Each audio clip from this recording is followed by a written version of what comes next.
வணக்கம் நண்பர்களே, நான் உங்கள் பெரியசாமி ஜோதிடர். நம்ம தொடர்ந்து அற்புதமான பதிவுகள்லாம் பார்த்துட்டு வந்துட்டுருக்கோம். இப்போ லக்னத்தில், அதாவது நவகிரகங்கள் சொல்லக்கூடிய கிரகங்கள் லக்ன பாவத்தில் இருந்தால் என்ன மாரியான பலன் கொடுக்கும் தான் நம்ம பார்த்துட்ருக்கோம். இப்போ லக்னத்தில் வந்து புதன் இருக்கும்போது, புதன்னாவே இளமை, சரிங்களா?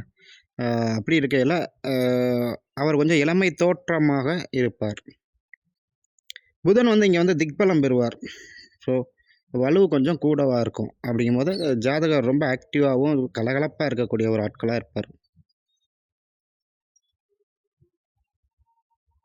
பிறக்கும்போதே அவருக்கு வந்துட்டு அ அவங்க குடும்பத்திலயா இருக்கட்டும், பத்திரம் சம்மந்தப்பட்டு பாவத்துவமா இருந்துச்சுன்னா புதன், பத்திரம் காணாம போயிருக்கும். இல்லன்னா புது பத்திரம் போட்டிருப்பாங்க. அது காலி இடம் வாங்கியிருக்கலாம்.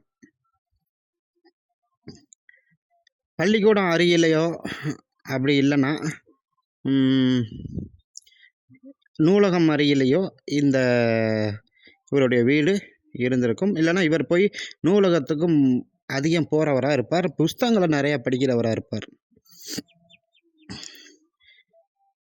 ஆசிரியர் அவர்களிடம் அதிக அன்பு பெற்றவராக இருப்பார். ஜோதிட கலை தெரிந்த நபராக இருப்பார். எப்போதுமே 2 தொழில் செய்யணுங்கிற ஆர்வம் உடையவராக இருப்பார். எதுவா இருந்தாலும் சமாதானமா போகணும்னு விரும்புவார். கொஞ்சம் மென்மையா பேசுவாப்படி. கொஞ்சம் அறிவாளி.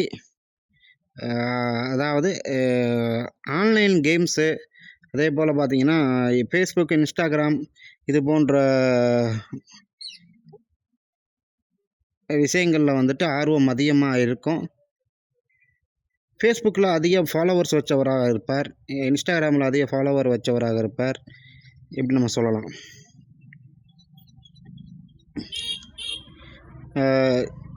இவர்கள் எப்போதுமே பேசிக்கொண்டே இருப்பது இவர்களுக்கு பிடிக்கும். அப்படி இல்லைன்னா, இலை, செடி, கொடி இதுகள்கிட்டலாம் போய் பேசுவாப்படி. இவர் வீட்டு பக்கத்தில் பூங்கா இருக்கும். அப்படி இல்லைன்னா தோட்டம் தொரவு ஏதாவது இருக்கும். அப்படி இல்லைன்னா ஒரு காலி இடம் கிடக்கும். காலி இடம் எம்டி லேண்டாக இருக்கும். காதல் இவர்களுக்கு அதிகம் பிடிக்கும். ஸோ காதலிப்பார், இல்லை காதலிக்கப்படுவார். புத்திசாலி. 2 பக்கட்டும் வந்துட்டு யோசித்து பார்த்து தான் அந்த போட்டு தப்பு இருக்கா, அந்த போட்டு தப்பு இருக்கான்னு யோசித்து பார்த்து தான் ஒரு முடிவுக்கு வருவாப்படி. நடிப்பு, கலை, ஆர்வம் இது போன்ற விஷயங்கள் வந்து ஆர்வம் அதிகமாக இருக்கும். ஆனால் அதை ஃபாலோ பண்ணுறவரா இருப்பாப்படி.